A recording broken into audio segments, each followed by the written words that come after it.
Next பாரு numerical problems page number 163 எடுத்துக்க page number 163ல first problem. A force of 50 Newton act on the object of mass 20 kg shown in the figure. Calculate the acceleration of the object in x and y direction. Okay, அப்ப இந்த diagramல இங்க என்ன கொடுத்திருக்கு? A force of 50 Newton. 50 Newton னா இந்த force. It is acting on an object of mass 20 kg. Acceleration கண்டுபிடிக்க சொல்லியிருக்காங்க. Numerical problems 1ல force of 50 Newton acts on an object of mass 20 kg னு போட்டிருக்கு. என்னெல்லாம் கொடுத்திருக்கோ அதை first எழுதிக்கிறோம். Force F எவ்வளவு கொடுத்திருக்கு? Force F is equal to 50 Newton. Force F is equal to 50 Newton கொடுத்தாச்சு. அதுக்கப்புறம் M எவ்வளவு கொடுத்திருக்கு? 20 kg. Okay. அப்போ இந்த டயக்ராம்ல பார்த்தீங்கன்னா the force is resolved into its components. அது x axis y axisல components-ஆ நம்ம divide பண்றோம். அப்போ Fx is equal to 50 into cos angle எவ்வளவு கொடுத்திருக்கு ப்ராப்ளம்ல 30. y axisல Fy is equal to 50 into sin 30. இது வந்து horizontal component, இது வந்து vertical component. அப்போ acceleration along x axis. Along x axisல acceleration என்னன்னு பார்க்குறோம். அப்போ ax is equal to fx divided by m. Okay, f into x divided by m. fx எவ்வளவு? 50 into cos 30. Okay, 50 into cos 30 னா that is 50 into root 3 by 2. அதுக்கப்புறம் இது எவ்வளவு? sin 30. sin 30 னா எவ்வளவு? 50 into 1 by 2. Okay, 50 into 1 by 2. அப்போ இங்க fxக்கு பதிலா இப்போ இங்க என்ன போட போறோம்?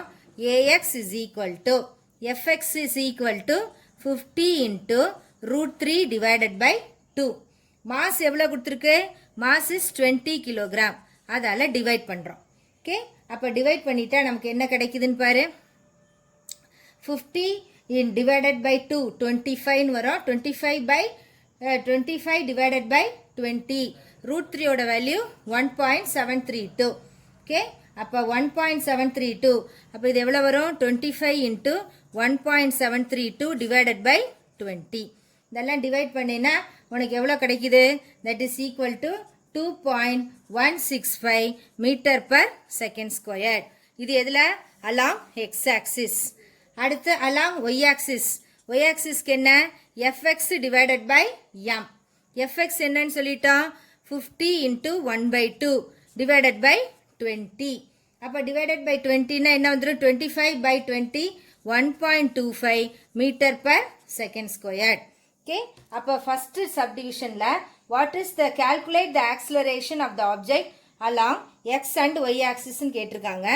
along x and y axis, x axisக்கு நமக்கு 2.165, y axisக்கு 1.25 meter per second squared. அப்போ நமக்கு என்ன கொடுத்திருக்குன்னு பாரு. force is equal to 50 Newton. அதில் வந்து மாஸ் 20 kg கொடுத்தாச்சு. fxங்கிறது என்ன? cos component, horizontal component. f into cos theta. f என்ன? 50, cos theta வந்து 30, root 3 by 2. y component அப்படின்னா vertical component. f into sin 30, 50 into 1 by 2. along x axis என்ன? ax is equal to fx divided by m. second law தான் use பண்றோம். அப்போ fx divided by m. fx ஓட value 50 into root 3 by 2, m வந்து 20, simplify பண்ணிக்க. அதுக்கப்புறம் அதே மாதிரி ay calculate பண்ணணும்னா fy divided by m. ay வந்து fy divided by m, 50 into 1 by 2 by 20, that is 1.25 meter per second squared. Okay, அப்போ இந்த ப்ராப்ளம்ல என்ன கொடுத்திருக்காங்க? ஃபோர்ஸ் கொடுத்தாச்சு, மாஸ் கொடுத்தாச்சு, எக்ஸ் ஆக்சிஸ் ஒய் ஆக்சிஸ்ல அதோட ஆக்சலரேஷன் என்னன்னு கேட்டிருக்கு.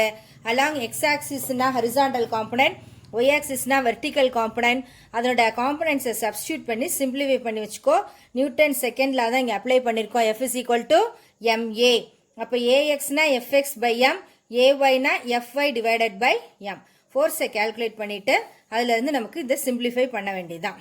ஓகே, இதான் first problem. A spider of mass 50 kilogram is hanging on a string of a cobweb shown in the figure. What is the tension of the string? அதான் ரெண்டாவது question. அப்போ என்ன கொடுத்துருக்காங்கன்னு பாரு, ஒரு ஸ்பைடர் அதோட மாஸ் வந்து 50 கிராமா is hanging on the string of a cobweb. காப்வெப்னா நம்ம வந்து இந்த நூலாம்படைன்னு சொல்கிறோம்ல அது மாதிரி. அதில் வந்து டென்ஷன், அந்த ஸ்ட்ரிங்கோட டென்ஷன் என்னன்னு கேட்டிருக்காங்க. அப்போ செகண்ட் ப்ராப்ளம்க்கு, அப்போ செகண்ட் ப்ராப்ளமில் டென்ஷனை நம்ம கால்குலேட் பண்ணணும். ஓகே, என்னெல்லாம் கொடுத்துருக்கோ அதை எழுதிக்க. m is equal to 50 கிராம்னு கொடுத்துருக்கு. கிலோகிராமில் மாற்று. 50 into 10 power minus 3 kilogram. ஜியோட value என்ன? 9.8 மீட்டர் பர் செகண்ட் ஸ்கொயர்ட். டென்ஷனுக்கு என்ன formula? m into g. m எவ்வளவு? 50 into 10 power minus 3. g வந்து 9.8. எல்லாம் சிம்பிளிஃபை பண்ணினா 0.49 நியூட்டன். டென்ஷனோட யூனிட் வந்து நியூட்டன். அப்போ 0.49 நியூட்டன். ஓகே, அப்போ செகண்ட் ப்ராப்ளமில் என்னெல்லாம் கொடுத்துருக்காங்கன்னு பார்த்தோமா. அப்போ மாஸ் வந்து என்ன கொடுத்துருக்கு? Mass of the web is given as, ஸ்பைடரோட மாஸ் 50 கிராம். ஓகே, அப்போ டென்ஷன் கேட்டிருக்காங்க. டென்ஷன் அப்படின்னாலே ஃபார்முலா என்ன? m into G. டென்ஷன்னாலே formula m into G. Mass வந்து 50 கிராம் ஃபஸ்ட்டு கிலோகிராமில் மாற்றி எஸ்ஐ யூனிட்டில் மாற்றணும். இப்போ 50 into 10 power minus 3 kilogram. g வந்து 9.8. t is equal to m into g. அப்போ 50 into 10 power minus 3 into 9.8 that is equal to 0.49 Newton.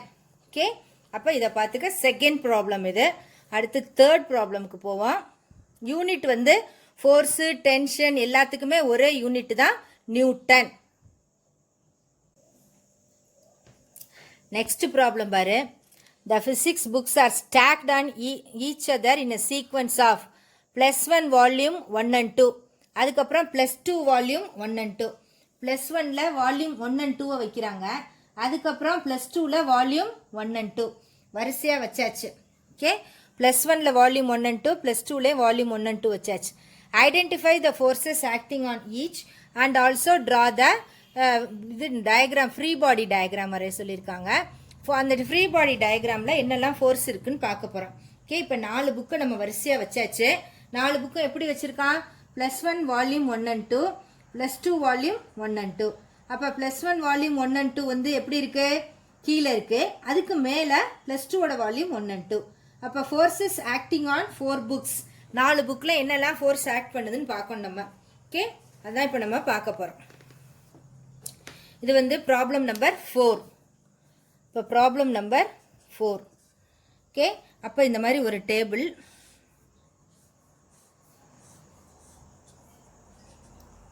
டேபிளில் 4 book வச்சாச்சு. 1 2 3 4. ஓகே, அப்போ இதை வந்து ஏ பி சி டின்னு கொடுத்தாச்சு. இதெல்லாம் +2, ரெண்டுமே +2. இது ரெண்டும் +1. +1 கீழே வச்சு +2 மேலே வச்சுட்டாங்க. ஓகே, அப்போ வந்து நம்ம இதில் மாஸ் ஆஃப் +1 வால்யூம் 2 இருக்குது. இதில் பார்த்தீங்கன்னா ஏபிசிடின்னு குறிச்சாச்சு. இப்போ இதுக்கு எல்லாத்துக்குமே நம்ம என்ன பண்ண போகிறோம்? ஃப்ரீ பாடி டயக்ராம் வரையணும். அப்போ ஃப்ரீ பாடி டயக்ராம் எப்படி வரைய போகிறோன்னு பார். ஃபஸ்ட்டு வந்து force acting on A. Force acting on A எப்படி இருக்குன்னு பார்.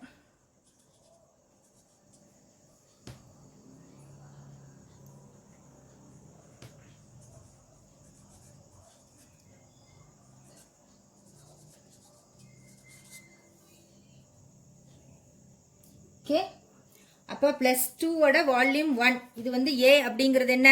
+2ஓட வால்யூம் 1. அதுக்கு நம்ம என்ன கொடுத்துருக்கோம்? Free body diagram. அப்போ இந்த ஃப்ரீ பாடி டயக்ராம் வந்து எப்படி இருக்குன்னு பாரு. MA acting downwards, normal force acting upwards. பியோட normal force is acting up. அப்போ டவுன்வர்ட் ஃபோர்ஸ் வந்து mg into A, normal force acting NB. Okay, ரெண்டாவது ஃபோர்ஸ் ஆன் பி. அப்போ ஃபோர்ஸ் ஆன் பி எப்படி இருக்குன்னு பாரு. இதுதான் பி. அப்போ நார்மல் ஃபோர்ஸ் ஆஃப் சி. அது மட்டும் இல்லாமல் கீழே என்னெல்லாம் இருக்குது? Normal force of A.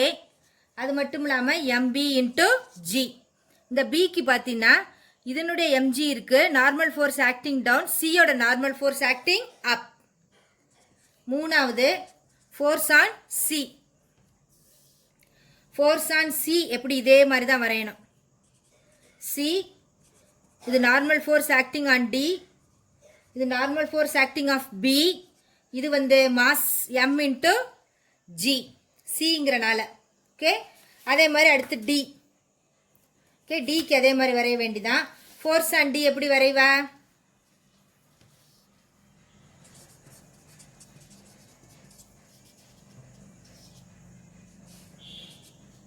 D.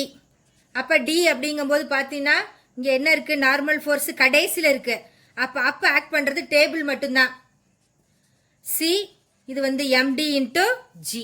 Okay, அப்ப இதுல பார்த்தீங்கன்னா நார்மல் ஃபோர்ஸ் ஃபார் டி, இந்த டிக்கு வந்து அப்போர்ட் ஃபோர்ஸ் கொடுக்கறது டேபிள் மட்டும்தான். ஏக்கு அப்போர்ட் ஃபோர்ஸ் கொடுக்கறது பி, பிக்கு அப்போர்ட் ஃபோர்ஸ் கொடுக்கறது சி, சிக்கு அப்போர்ட் ஃபோர்ஸ் கொடுக்கறது டி, டிக்கு அப்போர்ட் ஃபோர்ஸ் கொடுக்கறது டேபிள் மட்டும்தான். அப்ப ஃபோர்ஸ் ஆன் ஏ, ஏ எப்படி இருக்குன்னு பார்க்குறோம் இங்க. That is equal to N, A வந்து NB divided by MA into G. Force on B பார்த்தீங்கன்னா இங்கே பி கொடுத்தாச்சு, அப்போர்டு ஃபோர்ஸ் NC, அந்த புக்குக்கு மேலே உள்ள ஏ நார்மல், MB இதோட original force. Force on C, C இந்த இருக்கு, அதுக்கு upward force D, downward force B. டியை பொறுத்த வரைக்கும் கீழே வேற புக்கு கிடையாது, அதனால டேபிள்னு கொடுத்துருக்கு. இது நாலும் தான் இதனுடைய என்ன நம்ம சொல்லிட்டோம், த free body diagram and also the force exerted by each book. அப்ப forces acting on each other and free body diagram இதுதான். ஓகே, அப்ப free body diagram வந்து ஒரு புக்குக்கு மேலே கீழே உள்ள புக்கு அப்வர்டு நார்மல் ஃபோர்ஸ், மேலே உள்ளது டவுன்வர்ட் நார்மல் கொடுக்கும். அதை பார்த்துக்கிட்டு அதே மாதிரி வரைய வேண்டியதான். ஒரு தடவை வரைஞ்சி பழகிட்டீங்கன்னா உனக்கு ஈஸியாக இருக்கும். நெக்ஸ்ட் ப்ராப்ளம் பாரு. A bob attached to the string oscillates back and forth. Resolve the force acting on the bob into components. Okay, இப்போ இது வந்து ஒரு சிம்பிள் பெண்டுலம் பாபை சொல்கிறாங்க. அதை நம்ம ஆசிலேட் பண்ணுறோம். ஆசிலேட் பண்ணும்போது முன்னாடி போகிறது ஃபோர்த்து, பின்னாடி திரும்பி வரும்ல அதை பேக்குன்னு சொல்கிறோம். அப்படி வரும்போது we have to resolve into its forces. அதோட காம்பனன்ட்ஸாக பிரிக்கணும். அப்போ இதில் என்னெல்லாம் ஆக்சிலரேஷன் இருக்குன்னு கேட்டிருக்காங்க. இப்போ பாப் அப்படின்னு சொன்னால் இட் இஸ் ஹேவிங் டென்ஷன் சர்க்கு, அது வந்து ஆசிலேட் பண்ணுறதுனால சென்ட்ரிபிட்டல் ஆக்சிலரேஷன் இருக்கும். ஓகே, அப்போ கொஸ்டினை பார்த்துக்கா. A bob attach to the string oscillates back and forth. Resolve the forces acting on the body into components. Okay, அப்போ என்னெல்லாம் காம்பனன்ட்ஸ் இருக்குன்னு இதில் நம்ம பார்க்கணும். இப்போ அதான் next problem. Problem number 5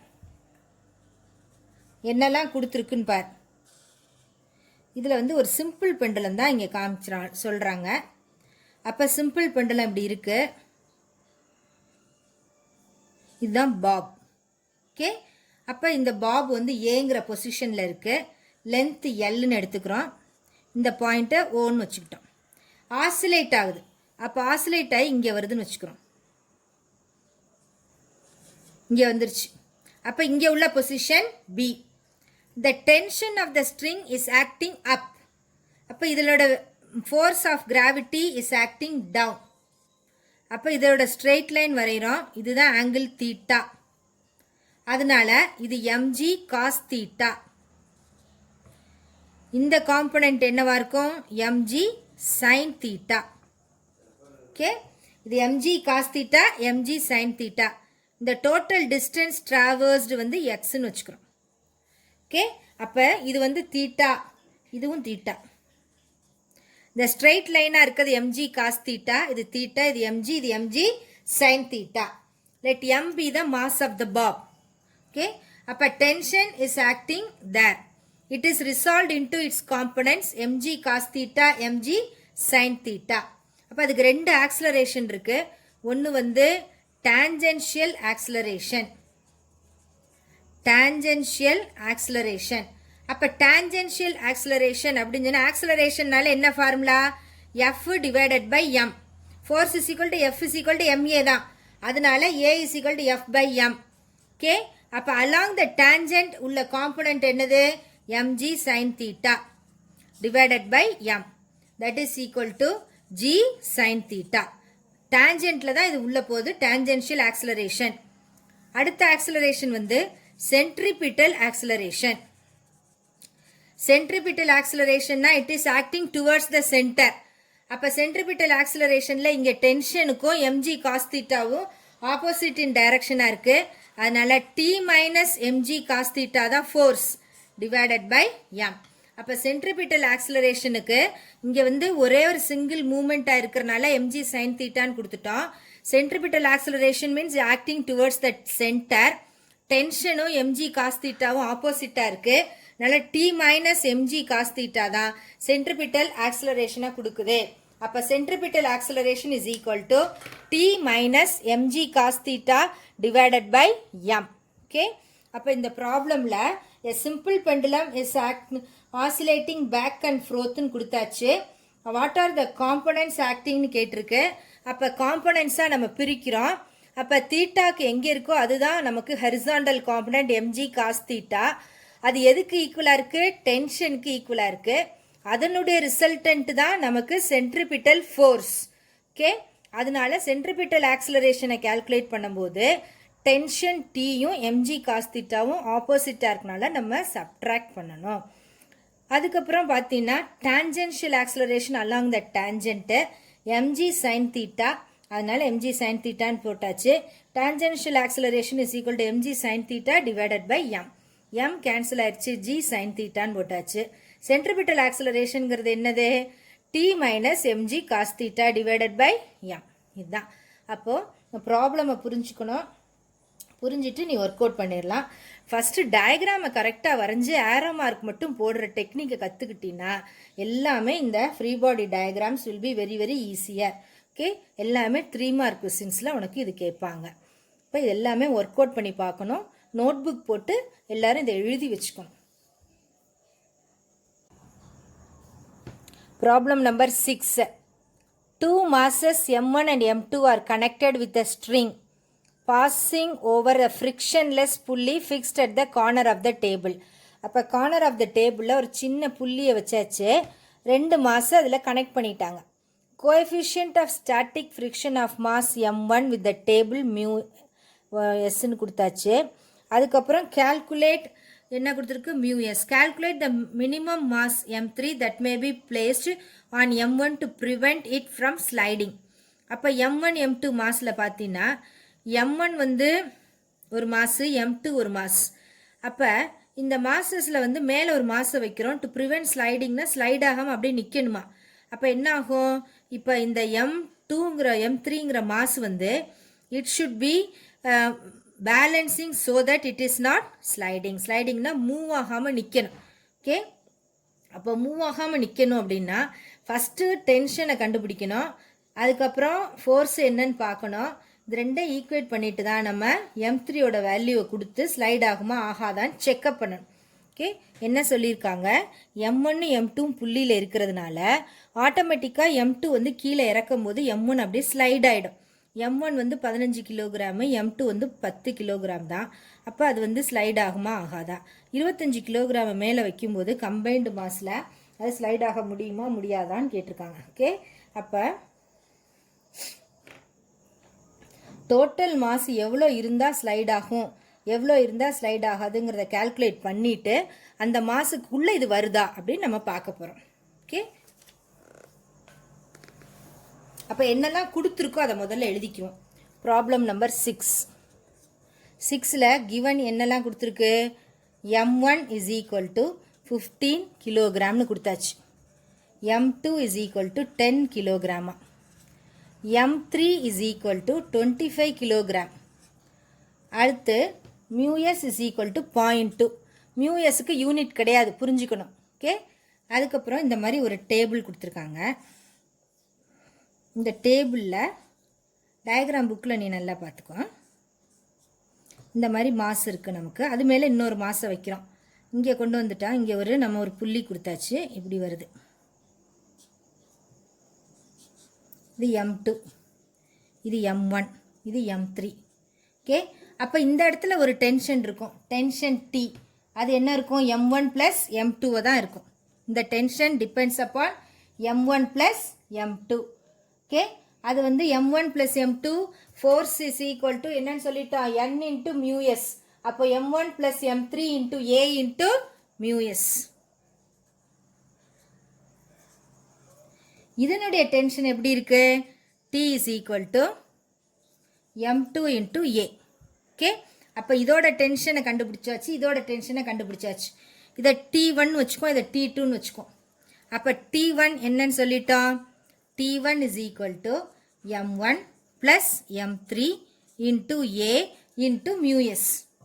T2 என்னன்னு சொல்லிட்டோம், m2 into a. ஓகே, இது ரெண்டு ஈக்குவலாக இருந்தால் தான் அது ஸ்டேஷ்னரியாக இருக்கும். அப்போ இதை ஃபஸ்ட்டு ஈக்குவேட் பண்ணிக்குவோம். m1 plus m1 plus m3 அது m3 into a into mu s is equal to m2 into a. a ரெண்டு பக்கமும் கேன்சல் ஆகிடும். அப்போ m1 plus m3 ஓட வேல்யூ எப்படி இருக்கு, m2 divided by mu s. Okay, அப்போ நமக்கு m3 தான் வேணும் நமக்கு. அப்போ m3 is equal to m2 divided by mu s minus m1. Okay, இப்போ m2 ஓட வேல்யூ என்னன்னு கொடுத்துருக்காங்க, m2 ஓட வேல்யூ 10, mu s ஓட வேல்யூ 0.2, m1 ஓட வேல்யூ 15. அப்போ இதெல்லாம் சிம்பிளிஃபை பண்ணி பார்த்தா நமக்கு 35 கிலோகிராம்னு கிடைச்சிருக்கு. m3 ஓட வேல்யூ எவ்வளோ கிடைக்குது, 35 கிலோகிராம். அப்போ minimum mass of m3 to prevent sliding is 35 kilogram. 35 kilogram இருந்தால் தான் என்ன பண்ண முடியும், இதில் வந்து ஸ்லைட் ஆகாமல் இருக்கும்.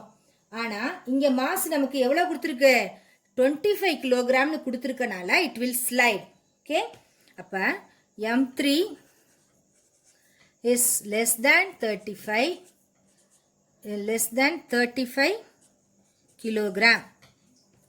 So it will slide. புரியுதா, அப்போ இது ஸ்லைட் ஆகும்.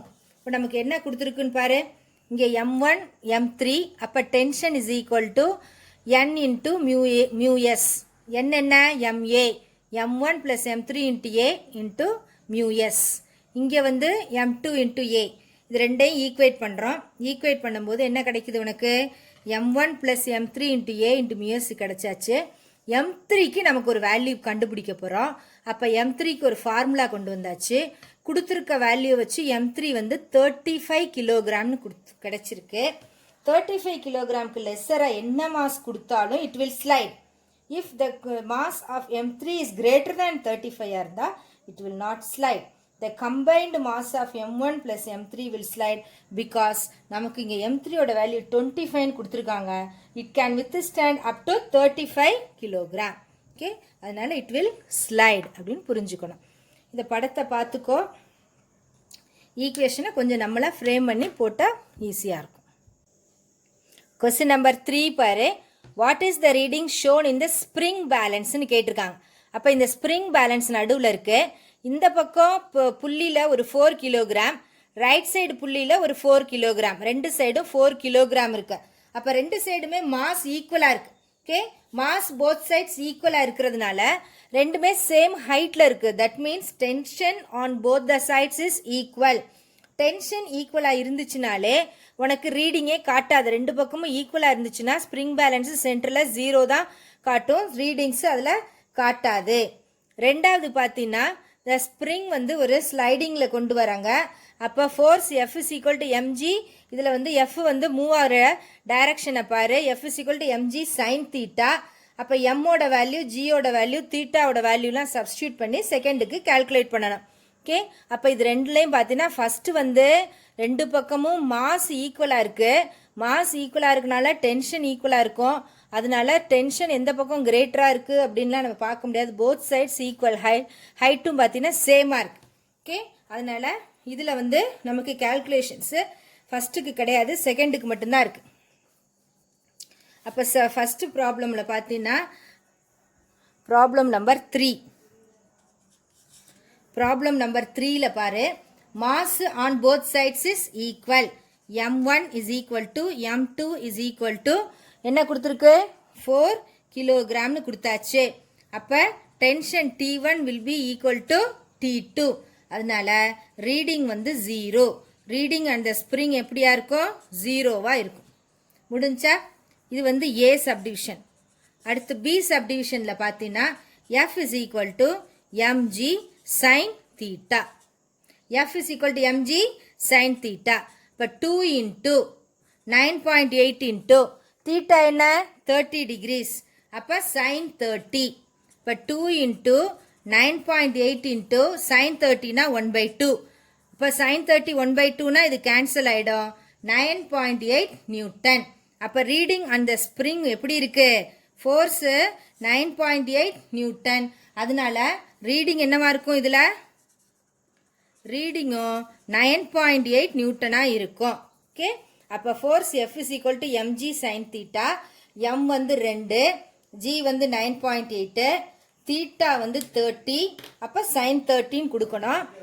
அப்போ சைன் 30யோட வேல்யூ என்ன? 1/2.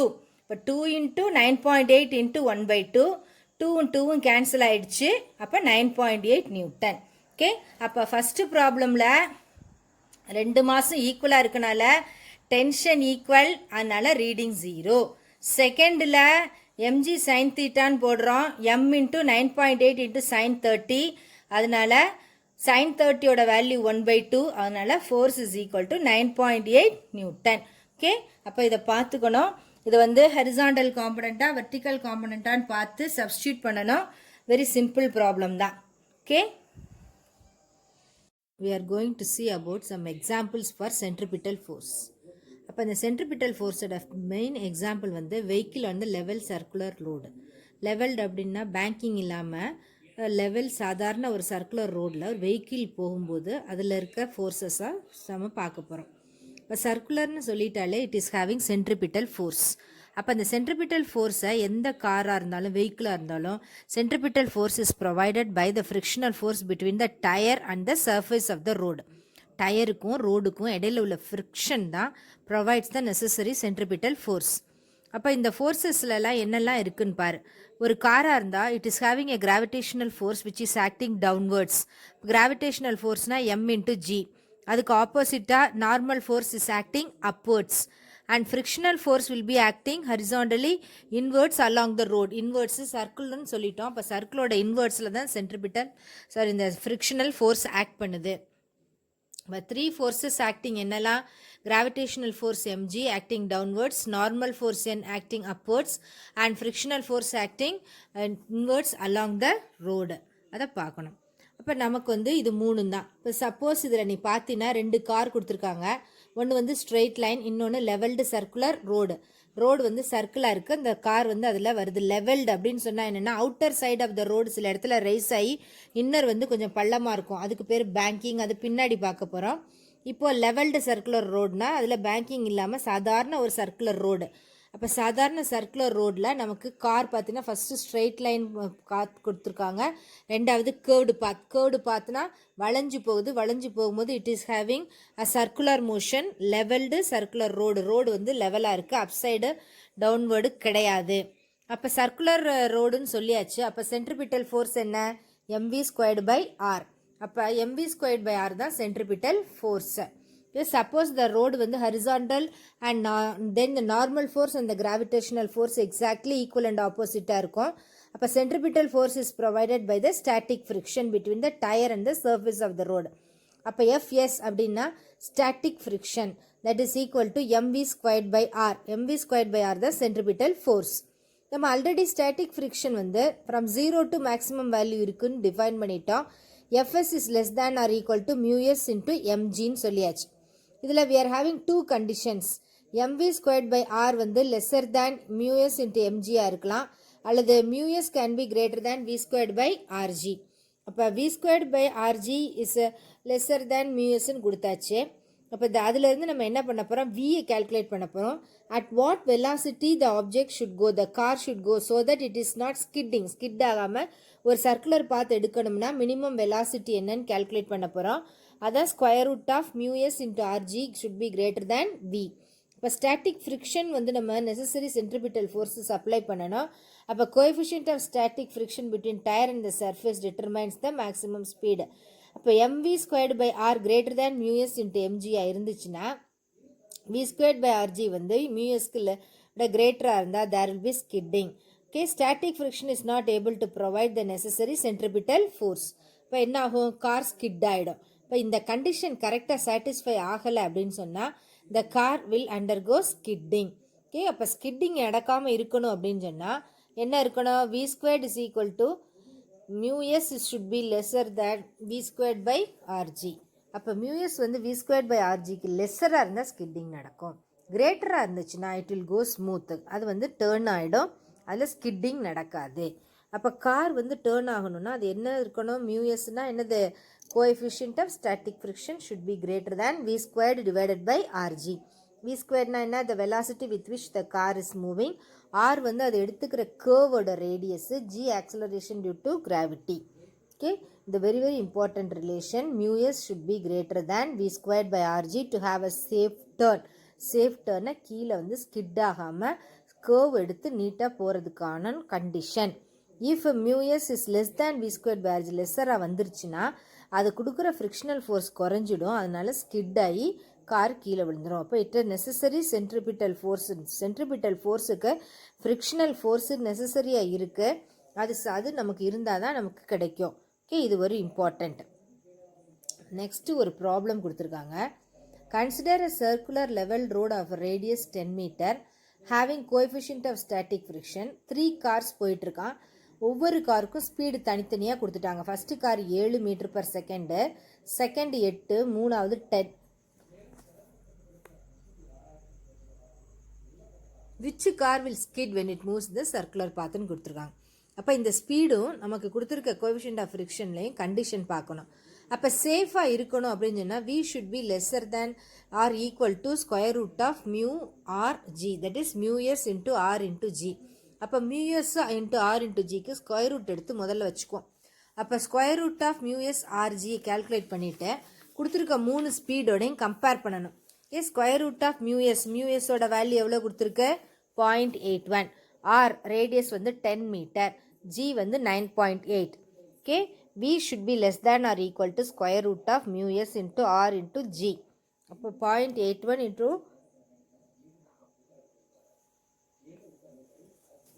10 into 10, 9.8 வந்து இங்கே 10ன்னு வச்சுக்க சொல்லி ப்ராப்ளமில் கொடுத்துருக்கிறதுனால நம்ம 9.8 10ன்னு சப்ஸ்டியூட் பண்ணியிருக்கோம்.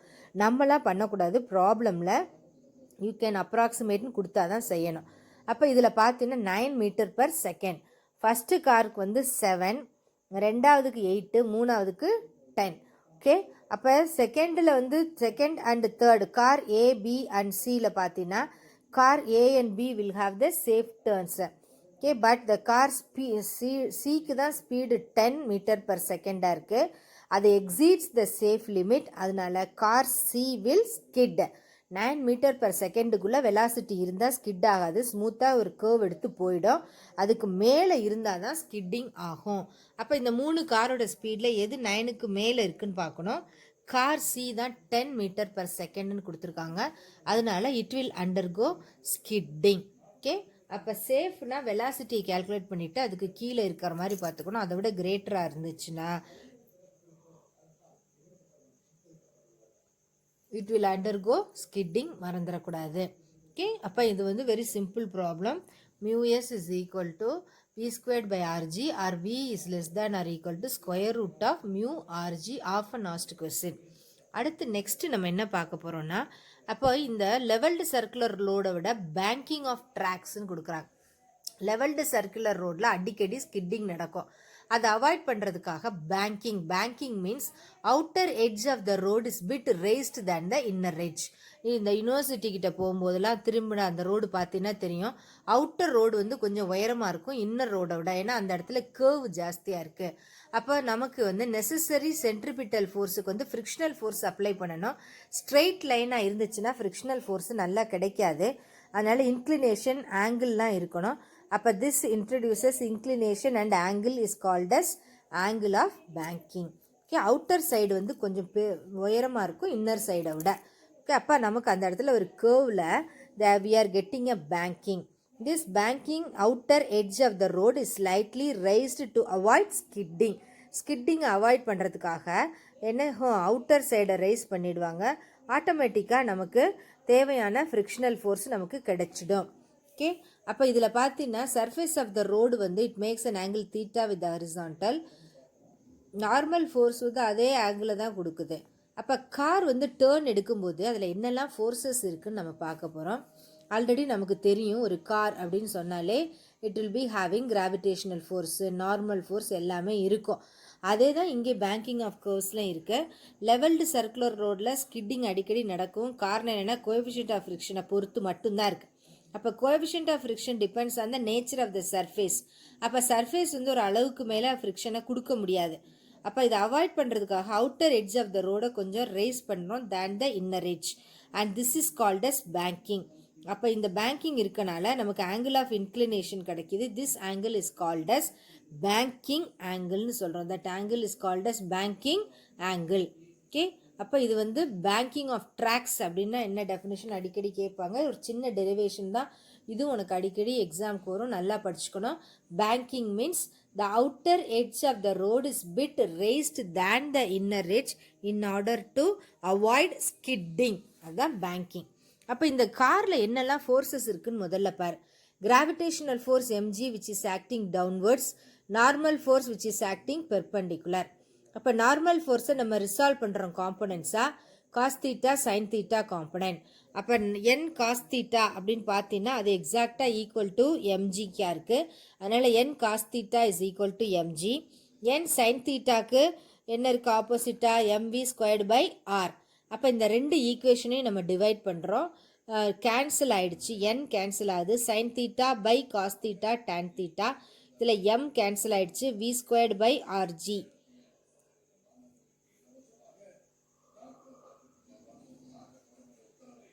அப்போ tan theta is equal to V squared by ஆர்ஜின்னு கிடச்சிருக்கு. ஓகே, அப்போ இதில் என்ன செய்கிறோம், ஃபஸ்ட்டு என்னெல்லாம் ஃபோர்ஸஸ் இதில் ஆக்ட் பண்ணுது. அப்போ surface of the road makes an angle theta. The forces acting are gravitational force and normal force. Gravitational force M G which is acting downwards. Normal force it's a perpendicular force acting perpendicularly. அதோட காம்பனன்ட்ஸை dissolve பண்ணுறோம், N cos theta and N sine theta. அப்போ இதில் வந்து இந்த N cos theta balances the downward gravitational force M G. N sine theta balances the necessary centripetal acceleration or necessary centripetal force. அதனால தான் N cos theta is equal to எம்ஜின்னு போட்டாச்சு. N sine theta is equal to M V squared by R. ரெண்டையும் divide பண்ணுறோம். Tan theta is equal to V squared by R G. Okay, அப்போ tan theta V squared by ஆர்ஜியாக இருந்துச்சுன்னா V is equal to square root of RG tan theta. V is equal to square root of RG tan theta. அப்போ இதில் banking angle theta, radius of curvature of the road, இது எல்லாமே சேஃபாக இருக்கிறதுக்காக இங்கே இருக்குது. அதில் வெறுமனே மியூஎஸ் மட்டும்தான் இருந்துச்சு லெவல் ரோடில். இதில் பார்த்தீங்கன்னா ரேடியஸு டேன் தீட்டா தட் ஆங்கிளும் இதில் நமக்கு இருக்கிறதுனால கொஞ்சம் ரைஸ் பண்ணி ஆங்கிளை ஃபிக்ஸ் பண்ணியாச்சுன்னா நமக்கு என்ன கிடைக்காது, ஸ்கிட்டிங் நடக்காது. The speed of the car exceeds the speed limit. Friction வந்து இதில் வந்து அடிஷ்னல் சென்ட்ரிபிட்டல் ஃபோர்ஸும் கொடுக்கறதுனால அவுட்வர்ட் ஸ்கிட்டிங்கை நம்ம இதில் அவாய்ட் பண்ணலாம். At the same time speed of the car லெஸராக இருந்துச்சுன்னா இட் வில் ஸ்கிட் இன்வர்ட்ஸ். அப்போ ஃப்ரிக்ஷனல் ஃபோர்ஸ் வந்துட்டு it reduces the centripetal force to prevent the inward skidding. அதனால் இன்வர்ட் ஸ்கிட்டிங் அவுட்வர்ட் ஸ்கிட்டிங் ரெண்டுமே இதில் அவாய்ட் ஆகிடும். ஸ்பீட் ஆஃப் த வெஹிக்கிள் வந்து சஃபிஷியண்ட்டாக கரெக்டாக இருந்துச்சுன்னா frictional force cannot stop the car from skidding. Okay, அப்போ இதில் நம்ம banking of the banking angle theta, radius of curvature, இது எல்லாமே சேஃப் ஸ்பீட் ஆஃப் த காருக்கு இங்கே இருக்குது. Speed exceeds the safe speed. It starts to skid அவுட்வர்டில் skid ஆகும். ஆனால் ஃப்ரிக்ஷனல் ஃபோர்ஸ் இருக்கிறதுனால அடிஷ்னல் சென்ட்ரிபிட்டல் ஃபோர்ஸை கொடுத்துருது, அதனால் ஸ்கிட்டிங்கை அவாய்ட் பண்ணிடுறோம். Okay, at the same time speed of the car little lesser than the safe லிமிட்டாக இருந்தால் அப்போ ரெண்டுமே இன்னர் அவுட்டர் ரெண்டுமே இதில் அவாய்ட் ஆகும். இதை வச்சுட்டு ஒரு சின்ன ப்ராப்ளம் இருக்குது, அதையும் சேர்ந்த மாதிரி பார்த்துருவோம். Consider a circular road of radius கொடுத்தாச்சு, ஆங்கிள் கொடுத்தாச்சு. வாட் இஸ் த சேஃப் டர்ன்னு கேட்டிருக்காங்க. V is equal to square root of RG tan theta. அப்போ R என்ன radius, G tan theta apply பண்ணியாச்சு. அது எல்லாத்தையும் சப்ஸ்டிடியூட் பண்ணி சிம்பிளிஃபை பண்ணி ஸ்கொயர் ரூட்டடு. அப்போ சேஃப் ஸ்பீட் எவ்வளோ கொடுத்துருக்கு, 7.1 metre per second. Okay, square root of R G tan theta. tan theta value tan 15னா நீ நேச்சுரல் tan எடுத்து அதோட வேல்யூவை சப்ஸ்டியூட் பண்ணிவிட்டு அப்படியே டைரெக்டாக மல்டிப்ளை பண்ணிவிட்டு நம்ம ஸ்கொயர் ரூட் எடுக்க வேண்டியதான். ஓகே, இப்போ இந்த ப்ராப்ளம்ஸ்லாம் ஒர்க் அவுட் பண்ணி பார்க்கணும். v is equal to square root of rg tan theta. That is very important. அதை பார்த்துக்கோ. ஓகே, அப்போ நெக்ஸ்ட்டு இது எல்லாத்தையும் தரவாக படிக்கணும். டெய்லி கொடுக்குற ஹோம்ஒர்க்கை ஒழுங்காக பண்ண. You have to learn the lessons properly. லெசன்ஸை அன்னன்னைக்கு வாசிச்சுக்கோ. நோட்டு போட்டு கொடுத்துருக்குற ப்ராப்ளம்ஸ் எல்லாம் எழுது. அதுக்கப்புறம் உனக்கு டெரிவேஷன்ஸ் என்னெல்லாம் எழுதி கொடுக்குறோமோ அதை எல்லாத்தையுமே நீ எழுதணும். Okay, you have to understand your responsibility. All the best, my dear children.